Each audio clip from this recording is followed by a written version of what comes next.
자, 경찰학, 이번 시간은 경찰 부패입니다. 경찰 부패.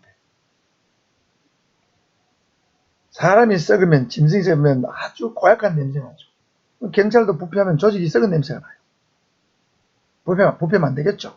당연히 모든 공직사회, 공사공단을 포함해서 부패면 안 되겠지만 특히 경찰은 더욱더 부패면 안 될 것 같아요. 왜? 공 걸려갖고 법을 집행하는 게니까. 검찰, 경찰은 부패면 안 된다. 공수처 있죠. 공수처도 부패면 안 되겠죠. 법과 원칙에 따라 엄정히 중립적으로 수사를 해야 됩니다. 업무 처리를 해야 됩니다. 자, 그러면 왜 경찰은 부패하는가? 경찰 부패의 원인에 대해서 델라트라는 학자는 여러 가지 6가지 가설을 제시했습니다.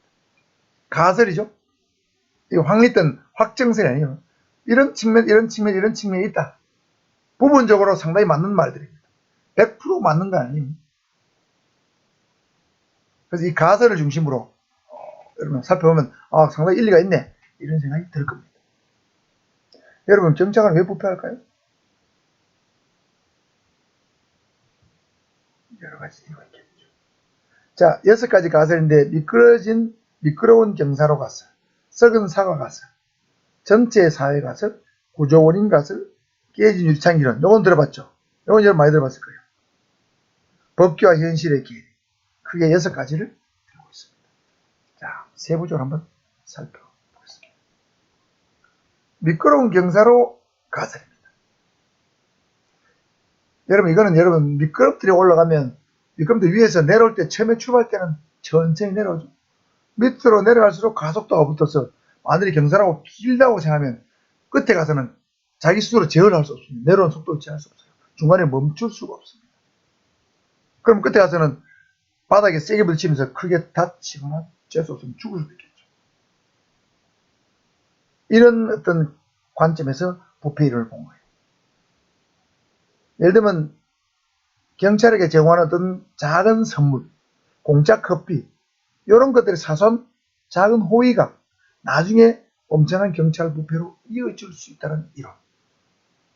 이겁니다. 미끄러진 경사로 가서. 우리말 속담에 바늘도둑이 소도둑된다. 작은 걸 훔쳐본 놈이 나중에 큰 도둑이 되죠. 작은 거 훔치다 보면 죄의식이 없어져요. 간이 커져요.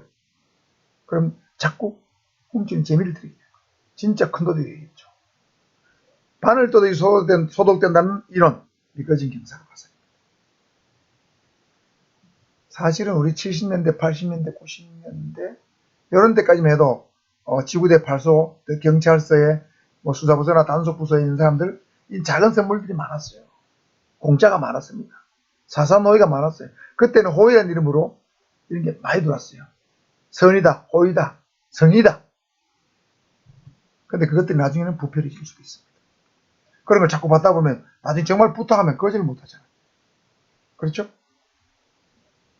근데 지금은 김영란법이 시행돼가지고 이 사소한 호의조차도 거의 거절하죠. 여러분 저는 잘 알다시피 춘천경찰서에서 고소인이 자기가 조사받을 기일을 한 일주일만 연기해주라고 담당 조사관한테 부탁을 해서 담당 조사관이 그걸 받아줬어요. 그러니까 고맙다고 자기가 조사받기 하루 전날 택배로 퀵 서비스로 떡을 한 상자를 4만원 상당 떡 한 상자를 춘천경찰서로 보냈습니다. 그런데 그거를 받아든 경찰관이 이거를 영란법 위반으로 고발을 했어요. 그래서 고발하고 본인은 이 받은 사실에 대해서 정문감사실에 가서 신고를 했습니다. 그래서 신고한 본인은 면책이 되고 떡 한 상자 보내는 그 사람, 고소인 그 사람은 영란법 위반으로 떡값의 2배에 해당하는 과태료 처분을 법원으로 받았습니다. 결국은 형사처분은 아니지만 과태료 처분 받았어요. 작은 호의를 거절한 거죠.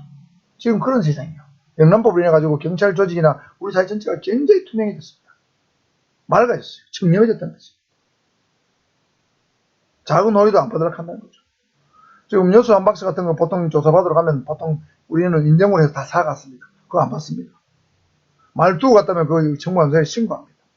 그러나 음료수 한 개, 아이스크림 한 개 정도는 그거는 영란 위반도 되지 않을 뿐더러 사회상규 허용이라는 금품으로 볼 수 있겠지만 금액이 벌써 한 한 5천원, 만원이 넘어간다. 이러면 안 받습니다.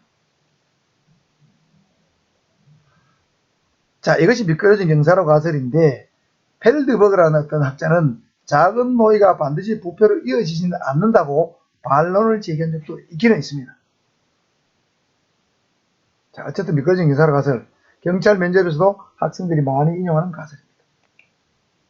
두 번째는 썩은 사과 가설입니다. 여러분, 사과를 이제 지금 가을인데, 저도 얼마 전에 자두를 한 상자를 샀어요. 2만원 주고. 우리 탁구의 멤버한테 영천에서 이제 자기가 자두 농사를 지니까 자두 잘 지셨다 하면서 우리 탁구 회원들한테 희망자를 받아서 샀습니다. 저도 한 상자를 샀습니다. 그래서 샀는데 그거 이제 익을 때까지 한 3, 4일 이제 좀 숙성을 시켜야 돼요. 근데 이제 한 개, 그 안에 보니까 한 개가 약간 썩으면 그 옆에 자두도 빨리빨리 썩어요. 사과는 더 빨리 썩습니다. 사과 한두 개 썩은 게 있으면 그 이게 어떤 일인지 몰라도 다른 사과한테도 빨리 전염이 돼요. 빨리 썩습니다. 거기에서 나온 이론이에요. 썩은 사과 한두 개를 방치하면 나머지 사과가 빨리 썩는다는 거죠. 그래서 여기서 경찰의 부패 이론을 찾아냈는데, 경찰관을 모집한 단계에서 자질이 없는 경찰관들을 걸러내지 못하고 경찰에 그대로 유입되면 결국 이 자질 없는 경찰관들이 많아지니까 다른 경찰한테 악영향을 미쳐서 전체 경찰관들이 썩게 된다. 이론입니다. 썩은 사과 가설이에요. 쉽게 말해서 옛날에는 말이죠, 운전요원을 대량 모집한 데 있어요.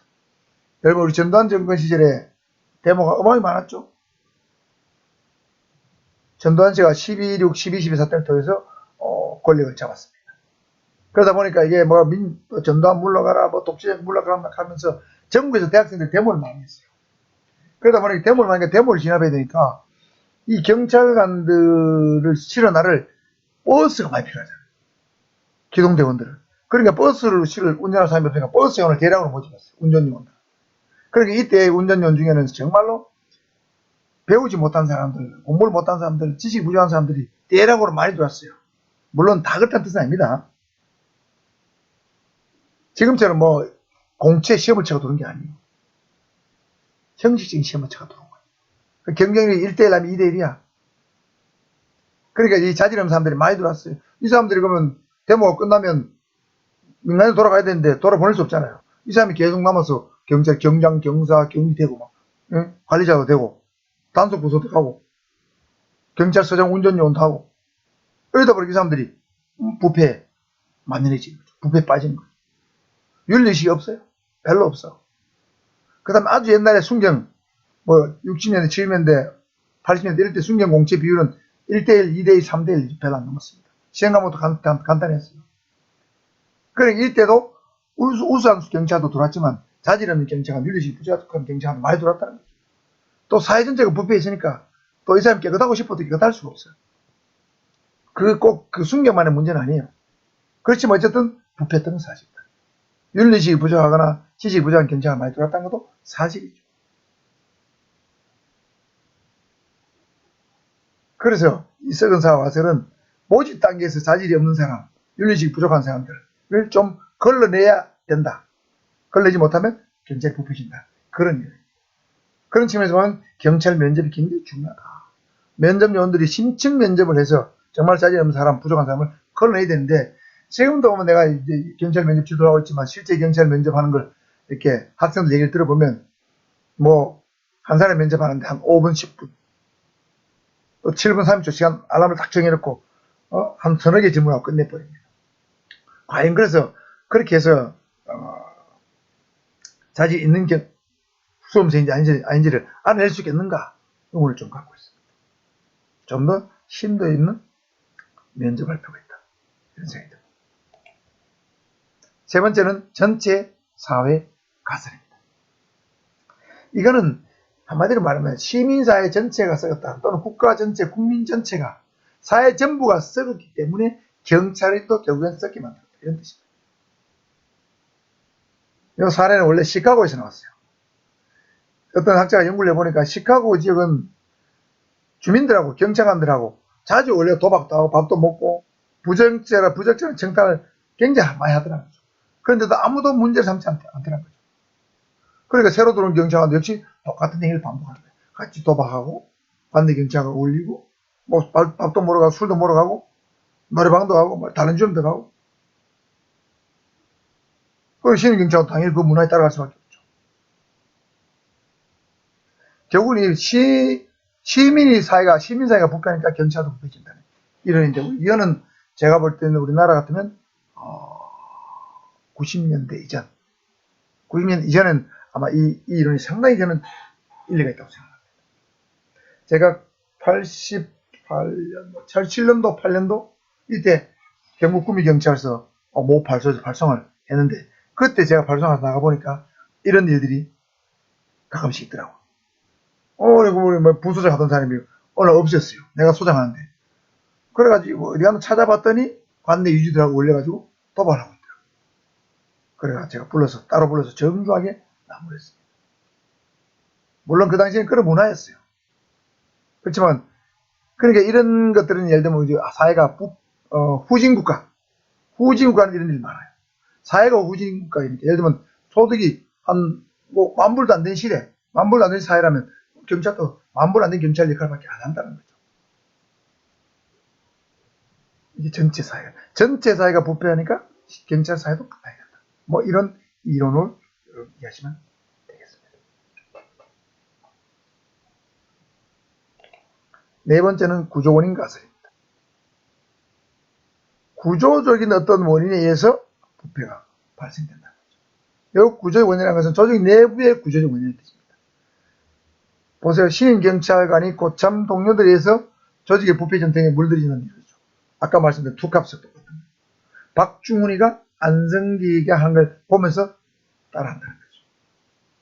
우리말 속담에 그런 거 있죠. 며느리가 시어머니 흉보면서 닮아간다. 아주 별난 시어머니가 있지 않습니까? 여러분 OK 강점에, 여러분 젊은 친구들 안 보지만 나이 드신 분은 좀 볼 거예요. 아줌마들 많이 보고 있을 거예요. 토요일 드라마 어제 됐죠. OK 강점에. 그거 보면 그 변호사 어머니가 별난 시어머니 나와요. 그 며느리가 홍은희 씨가 며느리 나오는데 학을 띱니다. 그런데 그 며느리가 저 시어머니 안 닮아야지 하는데 어느 순간에 홍은희가 나이 들어서 시어머니 되면 닮아서 자기도 며느리한테 비슷하게 할 수 있다는 거죠. 그래서 이게 남의 잘못에 대해서 너무 나는 깨끗하다, 나는 그렇지 않다, 큰 소리 실컷 못 되는 것 같아요. 며느리가 시어머니 흉보면서 닮아간다, 이 말 왜 나왔겠습니까? 그런 일들이 우리 역사에 많이 있다는 거, 그런 일이 많으니까 그게 속담이 된 거 아니에요? 저는 속담이 과학이라고 생각해요. 1 플러스 2 이런 거는 아니지만 과학에 가까운, 굉장히 맞는 통계에 가깝다. 과학에 가까운 통계라고 저는 보고 있어요. 그래서 이런 부패한 간행은 그 조직이 몸담고 있는 경찰관 사이에서 침묵의 규범을 가진다. 침묵이 뭐예요?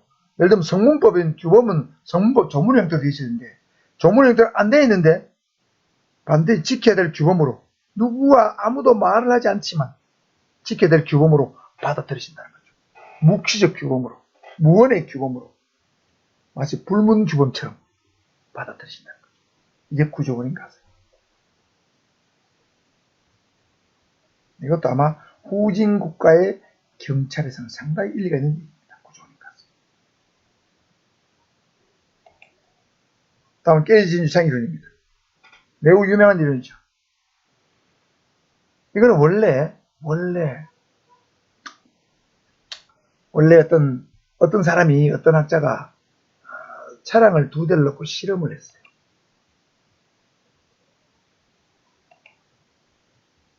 보세요. 구석진 골목에 2대의 차량을 모두 본닛을 열어두고 주차시켜 줬습니다. 그리고 차량 한 대는 앞유리창을 깨고 다른 한 대는 그냥 멀쩡히 뒀어요. 그랬더니 본넷만 열어둔 차량은 일주일 전과 동일한 모습이었는데, 앞에 유리창이 깨진 차량은 뭐 타이어도 빼가고 배터리도 빼가고 뭐 별걸 다 빼가요. 빼갈 만큼 빼가고 그 다음에 차는 차대로 부사고 그래 됐다는 거죠. 그래서 사소한 어떤 깨진 유리창 하나를 방치해두면 그 지점을 중심으로 작은 범죄들이 하나씩 둘씩 생기하면서 점점 범죄가 확산돼서 큰 범죄로 이어진다는 이론이에요. 사소한 무질서를 방치하면 더 큰 문제로, 더 큰 범죄로 이어질 가능성이 매우 높다는 그런 이론. 그것이 바로 깨진 유리창이론입니다. 영어는 Broken Window Theory입니다. 그래서 1982년도에 미국의 범죄학자 제임스 윌슨과 조지 켈링이 공동 발표한 논문에서 처음으로 소개된 이론. 1982년도에 발표됐어요. 앞에 실험은 그 앞에 이루어졌어요. 뒤에 나온 실험 있죠? 이 실험, 유리창이 깨졌잖아요. 지난해 개판되는 거죠. 이 실험은 훨씬 그 전에 이루어졌는데 논문으로 발표된 건 82년도. 왜 사회가 무질서지는가? 범죄가 일어나는가에 관한 이론.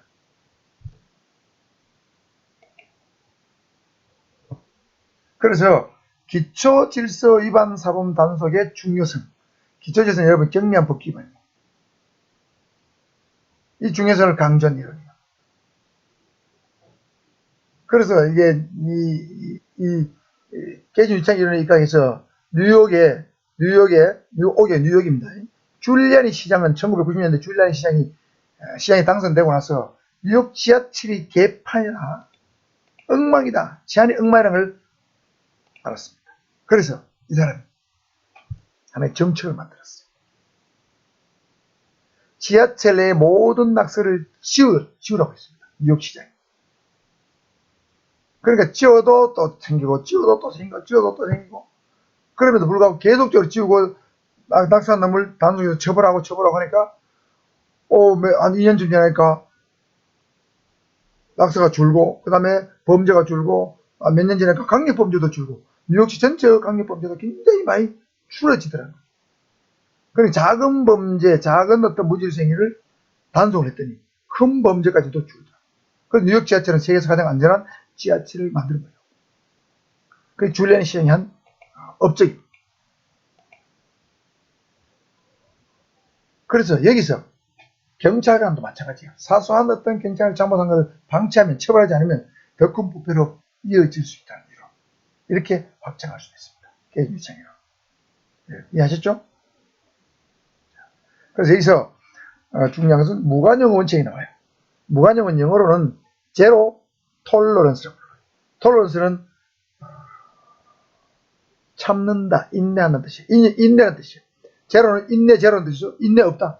참지 않는 뜻이죠. 그러니까 작은 법규 위반 행위하면 낙서를 하자마자 하는 사람 무조건 단속한다. 길거리에 쓰레기 버리는 사람 무조건 단속한다. 요즘 젊은 친구들 뭐죠? 담배꽁초 길거리 버리죠? 무조건 단속한다. 침 뱉는다, 단속한다. 가래 뱉는다, 단속한다. 그러면 처음에는 반발이 있지만 결국에는 도시가 깨끗해지고 작은 범죄가 줄어들면 큰 범죄가 없어진다. 사회의 질서가 잡혀간다는 거예요. 저는 상당히 일리가 있다고 생각해요. 그래서 예를 들면 경찰청장이 되면 또 대통령이 되면 이 경미한 범죄부터 무관용 원칙을 적용해서 강력히 단속했으면 좋겠어요.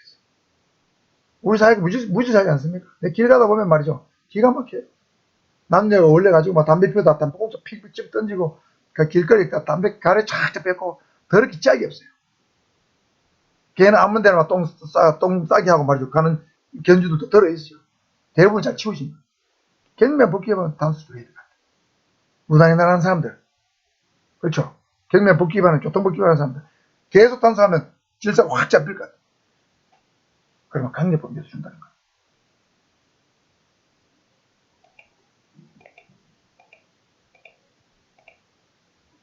여섯 번째, 법규와 현실의 괴리 때문에 비리가 발생한다. 부패한다.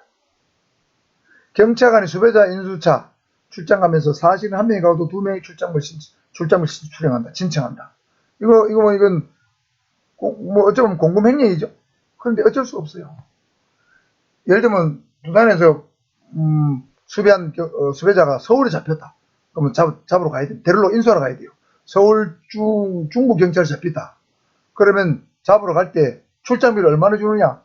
자, 서울서 부산까지, 부산 서울까지 갈 때는 뭉하호를 타고 가라. 뭉하탑이 얼마인지 모르지만 뭐 예를 들면 3만 원이다. 왕복 6만 원. 그렇죠? 그다음에 밥값 한 끼에 뭐 5천 원. 하루 자고 온다. 여간비 4만 원. 자, 그러면 그 돈 갖고 그 돈 갖고 수배자를 2명이 가서 잡아 올라가면 2명이 가서 2명이 예를 들면 아까 말한 금액에 뭐 곱하기 2 해가지고 2명 받아가지고 2명이 가서 여러분 갔다 오면 뭐 개인 돈을 써야 되겠습니까? 국가가 준 돈 되겠습니까? 무마타화가 되겠습니까, 여러분? 안 되죠? 안 되잖아요. 요즘 어떤 시대에 KTX 타고 갔다 와야지. 무마타화 어느 층에 차도 자주 있지도 않은데 5시간 반씩 걸리고 어떻게 서울부터 왔다 갔다 했습니까? 그 다음에 수배자 차비, 수배자를 열차에 태우고 왔는데 수배자 태울 비용도 줘야 될 거 아니에요? 안 줘요? 없어요. 내가 경찰할 때만 해도 그 비용이 없었습니다. 그러니까 이게 예를 들면 한 명이 가면서 2명 출장비를 받아가고 2명 가면 3명 출장비를 받아가야 그놈까지 태워올 수 있어요. 수배자까지. 이게 경찰의 현실이야. 그럼 만불시대 경찰은 만불, 2만불시대 경찰은 2만불 경찰밖에 못하는 거예요. 비리를 저지르라는 뜻이지.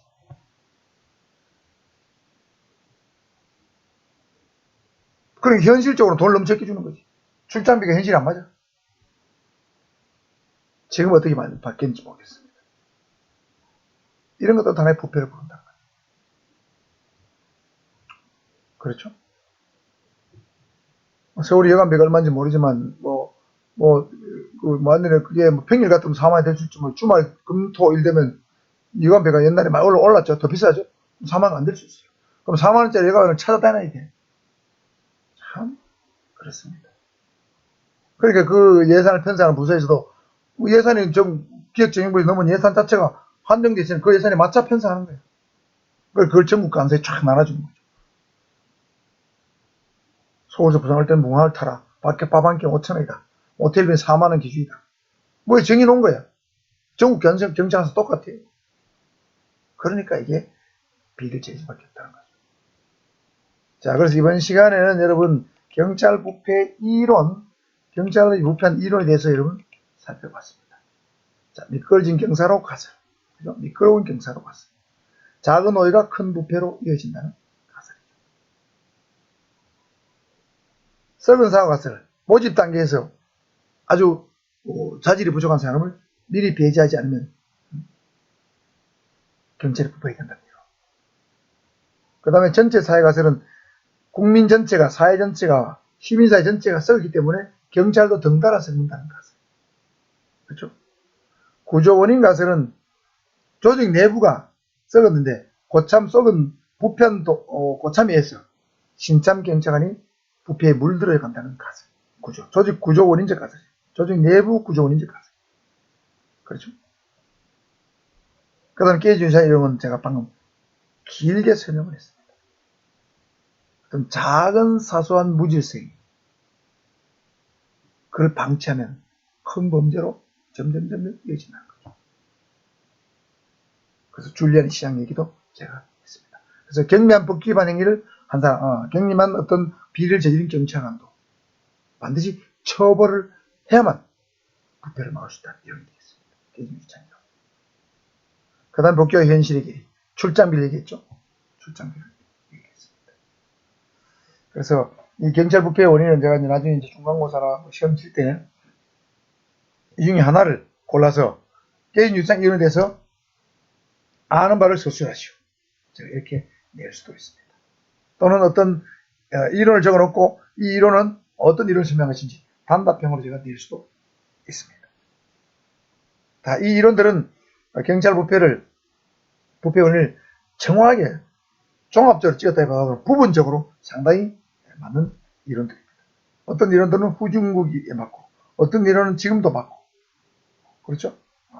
나라마다 국가사정마다 시대사정에 따라서 어떤 이론은 좀 더 함성이 있고 어떤 이론은 좀 시대가 덜 맞고 어떤 이론은 우리나라에 잘 맞고 어떤 이론은 잘 맞지 않고 이런 일이 있다 하는 걸 생각하시고 이 이론이 100% 부패를 완벽하게 설명한 이론은 아니다. 이렇게 이해하시면 좋겠습니다. 그래서 다음 시간은 뭘 하느냐면